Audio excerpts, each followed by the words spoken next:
santai.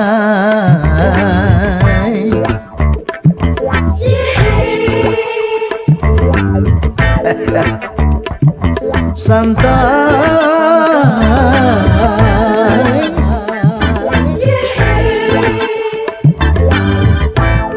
Yuk santai.